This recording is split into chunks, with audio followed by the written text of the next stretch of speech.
இந்த உலகத்துல யார் ஜெயிப்பா தெரியுமா? யாருக்கு தெரியுமா வெற்றி வசப்படுகிறது? சிம்பிளா சொல்றேங்க. நம்முடைய இலக்கியங்களில் தமிழுக்கு வந்து சேர்ந்த இலக்கியங்கள் மிக அதிகம்.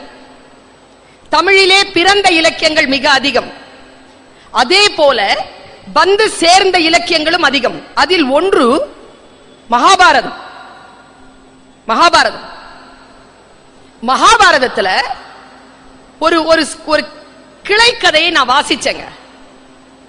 எனக்கு அது நடந்ததா நடக்கலையான்னு எப்பவுமே நான் யோசிக்கிறதே இல்லை. எப்பொருள் யார் யார் வாய் கேட்பினும் அப்பொருள் மெய்ப்பொருள் காண்பது அறிவு. யார் சொன்னான்றதெல்லாம் இல்ல, என்ன சொல்லியிருக்காங்கிறது தான். எப்பொருள் எத்தன்மை தாயினும் அது எந்த மாதிரியா இருக்கட்டும், அப்பொருள் மெய்ப்பொருள் காண்பது அறிவு. அதுக்குள்ள ஒரு மெய்ப்பொருள் இருக்கு. அதை தெரிஞ்சுக்கிறதுக்காக சொல்றேன்.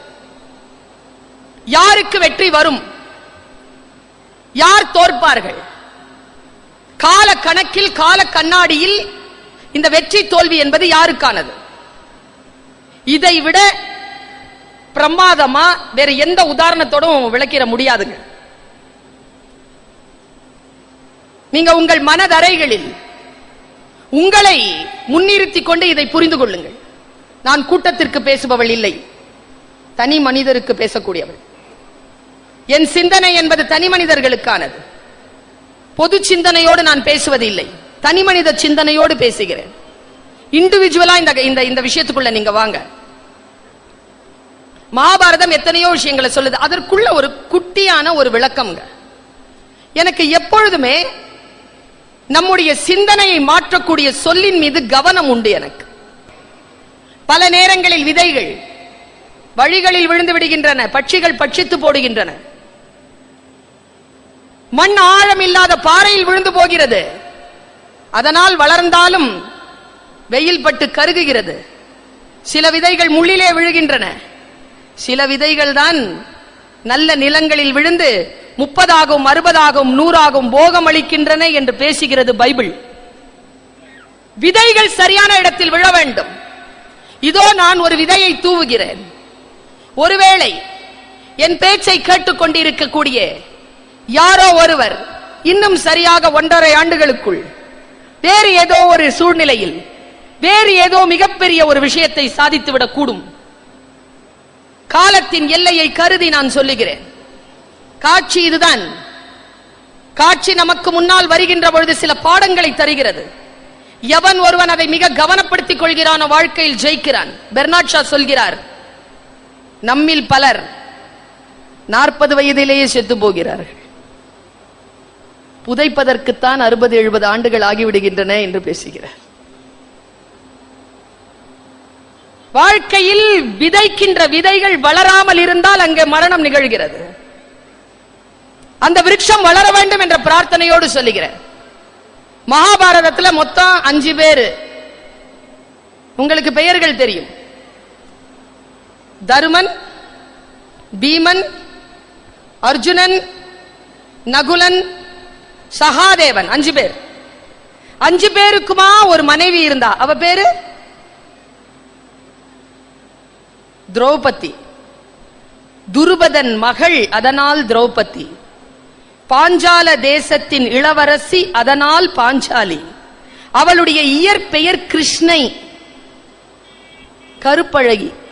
கிருஷ்ணம் அப்படின்னாலே கருப்புன்னு அர்த்தம். அவ பேர் கிருஷ்ணை. 5 பேர் பிளஸ் 1 6 பேர் காட்டுல போய்கிட்டு இருக்காங்க. என் வாழ்க்கையை மாற்றிய ஒரு வாசிப்பு இது. என் பேச்சை நீங்கள் தொடர்ந்து அவதானித்துக் கொண்டே இருந்தால், தொடர்ந்து கவனித்துக் கொண்டே இருந்தால், அதில் சில பல வளர்ச்சிகளை நீங்கள் காணக்கூடும். 10 ஆண்டுகளுக்கு முன்னால் நான் வேறாக இருந்தேன். 10 ஆண்டுகளுடைய பயிற்சியில் நான் வேறாக வந்திருக்கிறேன். அதற்கு காரணம் அந்த வாசிப்பிற்குள் நின்று நான் என்னை உணர்ந்து கொள்வதுதான். 6 பேர் நடந்து போறாங்க காட்டுல. பெரிய காடு, தண்ணீர் இல்ல, உணவில்லை. எல்லாம் முன்னால 5 பேர் நடந்து போயிட்டே இருக்காங்க. பின்னால திரௌபதி மெதுவா நடந்து போறா. திரௌபதியால நடக்க முடியல. கேமரா ஆன் பண்ணுங்க, ஒரு காட்சி காட்டுகிறேன். சாதாரணமாக வாசிப்பாளர்களுக்கும் பார்வையாளர்களுக்கும் இருக்கக்கூடிய பிரச்சனை என்னன்னா, வாசிப்பாளருக்கும் கேட்பாளருக்கும் இருக்கிற வசதி பார்வையாளர்களுக்கு இல்ல. ஏன்னா எவனோ ஒருத்தன் காட்சிப்படுத்திடுறான், அதை தான் நம்ம பார்த்தாகணும். ஆனா கேட்கக்கூடியவனுக்கு உள்ளுக்குள்ளிருந்து காட்சி விரியும், அது அவன் சுதந்திரம். கேட்கக்கூடியவனுக்கு காட்சி விரியும், அது அவன் சுதந்திரம். கற்பனை என்பது மிக அற்புதமானது. அறிவை விட கற்பனை மேலானது என்று பேசுகிறான் ஐன்ஸ்டீன். கற்பனை செய்து கொள்ளுங்கள், 5 பேர் நடக்கிறாங்க, அதுக்கு பின்னால ஒருத்தி வரா. திடீர்னு திரௌபதிக்கு விக்கல் அப்படின்னா, இதுல இந்த நகுலம் இருக்கால, நமக்கு கேரக்டர்ஸ் தெரியாதுங்க. 2 பேர் பத்தி தான் தெரிஞ்சு வச்சிருக்கோம், ஒருத்தன் பீமா, ஒருத்தன் அர்ஜுனன். நகுலனை பத்தி நமக்கு தெரியாது, சகாதேவனை பத்தி நமக்கு டீடைல்டா தெரியாது. நீங்க அந்த கேரக்டர் எல்லாம் ரொம்ப ஆழமா வாசிச்சீங்கன்னா ரொம்ப இன்ட்ரெஸ்டிங்கா இருக்கணும். நகுலன் கொஞ்சம் உணர்ச்சி வசப்படுறான், சகாதேவன் ஞானி, கணிச்சு சொல்லிடுவான் எல்லாத்தையும். நகுலனும் சகாதேவனும் மாதரி அப்படிங்கிற பாண்டுவின் 2வது மனைவிக்கு பிறந்தவர்கள், குந்தி பிள்ளைகள் இல்லை அவர்கள். குந்திக்கு பிறந்தவர்கள் 3 பேர் தான், தருமன், பீமன், அர்ஜுனன். மாதரிக்கு 2 பேர் பிறந்தாங்க, அவங்க தான் இந்த சகாதேவனும் நகுலன். நகுலன் வந்து பதறி போய், ஐயோ திரௌபதிக்கு விக்கல், கிட்ட போனா 4 பேர்கிட்ட சொன்னோம், கொஞ்சம் வெயிட் பண்ணுங்க, அந்த பக்கம் ஒரு குளம் பார்த்தேன், தண்ணி எடுத்துட்டு வரேன்னு ஓடிட்டான். 5 பேரும் நிக்கிறாங்க. இப்போ திரௌபதியோட சேர்ந்து அந்த 4 பேர் 5 பேரும் நிக்கிறாங்க. நல்ல காட்சிப்படுத்திக்கோங்க. 5 நிமிஷம் ஆச்சு, 10 நிமிஷம் ஆச்சு, நகுலன் வரல. சகாதேவனுக்கு மனசுல சிறிய கேள்வி, ஏதேனும் நடந்திருக்குமா? அண்ணா, நான் போய் தம்பியை அழைத்து வருகிறேன். சகாதேவன் போயிட்டான். போனவன காணோம். 10 நிமிஷம் ஆச்சு. காண்டிபன் சொன்னான், அண்ணா, மாற்றால் பிள்ளைகளை தொலைத்து விட்டோம் என்ற பழி வந்து விட போகிறது, 2 பேரையும் காணல, நான் போறேன். போனான். 10 நிமிஷம் ஆச்சு, அவனையும் காணல. பீமன் சொன்னான் தர்மனிடத்தில், திரௌபதிய ஜாகிரதையா பார்த்துக்கோ, இதோ நான் வரேன். அவன் போனா, அவனையும் காணும். கடைசியா தர்மனோட தனியா நிக்கிறா திரௌபதி. பெண்களுக்கு அந்த உணர்வு தெரியும், பயம். பீமன் இல்ல, இவனை நம்பி இருக்க முடியாது. நீங்க வேணா இருக்கிறீங்களா, நான் போய் அந்த 4 பேரையும் தேடிட்டு வரவான்னு கேக்குறான். தர்மன் சொன்னா, உனக்காக தான் எல்லாம் வந்தது, வேணே நீ எதுக்கு இப்ப விக்கன? உனக்காக தானே போனா, இப்ப நீயும் போயிட்டான்னு வச்சுக்க, பீமனுக்கு யார் பதில் சொல்றது? ஒழுங்கு மரியாதை இங்கே நில்லு, நான் போயிட்டு வரேன். அவ போனாங்க, அவ போனா, தர்மன் போனா. பாருங்க, இங்க கேமராவை நீங்க திரௌபதியை விட்டுட்டு தர்மனுக்கு பின்னாலேயே வாங்க. இதோ நான் கேட்ட கேள்விக்கு, யாரிடத்தில் வெற்றி தங்கும் என்ற கேள்விக்கு மகாபாரதம் ஒரு மிகப்பெரிய விடையை தருகிறது. கேமராவை அந்த பக்கம் கொண்டு வாங்க. நேரா போனா ஒரு சிறிய குளம் அங்க இருக்கு, 3 நிமிஷத்துல இருக்கு. பாக்குறான், யாரையும் காணோம். எங்க போனானுங்க அந்த 4 பசங்களும்? யோசிக்கிறான்.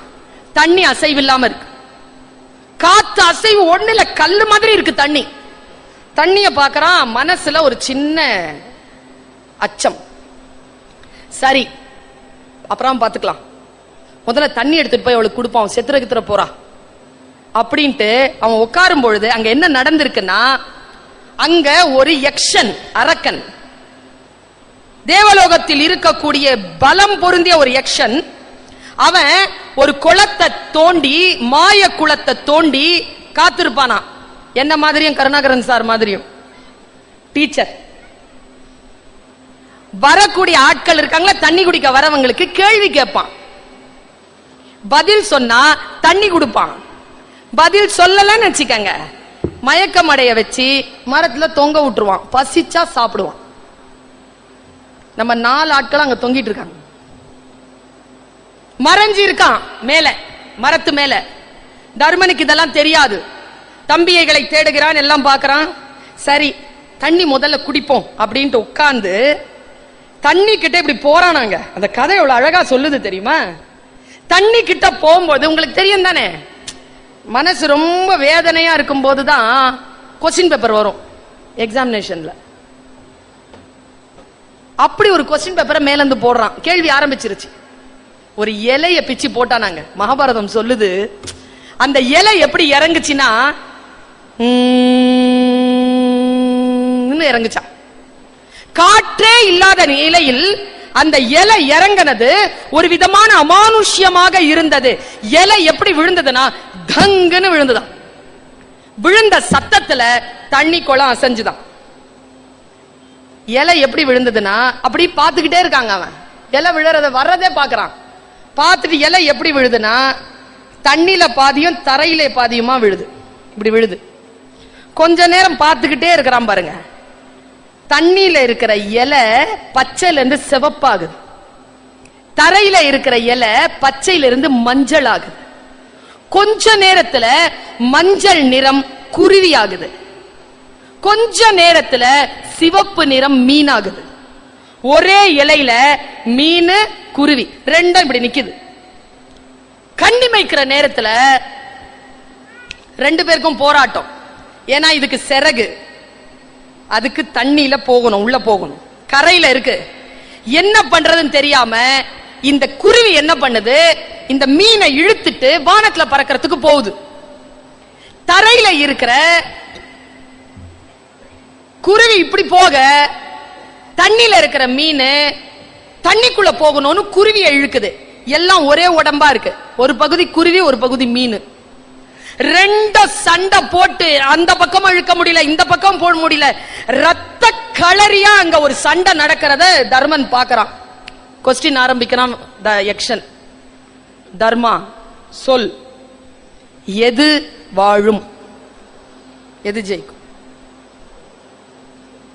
200 ஆண்டுகளுக்கு முன்னால் பரிணாம வளர்ச்சியை கண்டுபிடித்தவர்கள் சொன்னதாக சொல்லக்கூடிய வார்த்தையை பல 100 கோடி 1000 ஆண்டுகளுக்கு முன்னால் நிகழ்ந்ததாக சொல்லப்படுகின்ற அந்த கதை களத்தில் தர்மன் சொன்னான், பதில் சொன்னான். எது ஜெயிக்கும் என்ற கேள்விக்கு தர்மன் சொன்ன பதில்தான் நம் அனைவருக்குமான பதில். தக்கது வாழும், தகாதது வீழும். எது தக்கதோ அது வாழும், எது தகாததோ அது வீழும். அதற்கு எதற்கு நான் இதை சொல்வதற்கு எதற்கு நான் ஒரு ஆசிரியையாக, ஒரு கல்வியாளராக, ஒரு சிந்தனையாளராக, ஒரு பேச்சாளராக பொதுமக்களுக்கு இதை எப்படி நான் சொல்லக்கூடும் என்றால், ஒருவேளை நீங்கள் குருவியாக இருந்தால், எனக்கு தெரியும் நான் குருவியா மீனான்னு. ஒருவேளை நீங்கள் குருவியாக இருந்தால் உங்களுடைய ஒரு பகுதி மீனாக இருக்கின்ற பொழுது நீங்கள் குருவியாக பலம் பெற்று இருந்தீர்கள் என்று சொன்னால் மீனை இழுத்துக்கொண்டு வானத்திற்குள் ஏகுங்கள். ஒருவேளை நீங்கள் மீனாக இருந்தால், உங்கள் காலடியில் குருவி தவித்துக் கொண்டிருந்தால் குருவியை இழுத்துக்கொண்டு தண்ணீருக்குள் போங்கள். எது எதை ஜெயிக்குமோ, எது தோற்கிறதோ, எது தன்னை ஜெயிக்கிறதோ அதற்கு உணவாகும். பலவீனங்களை நமக்கு உணவாக்கிக் கொள்ள வேண்டும். பலவீனங்களால் நாம் பாதிப்படைய கூடாது. பலங்களை கொண்டு அந்த பலவீனத்தை ஜெயிப்பது எப்படி என்று நமக்கு தெரிய வேண்டும்.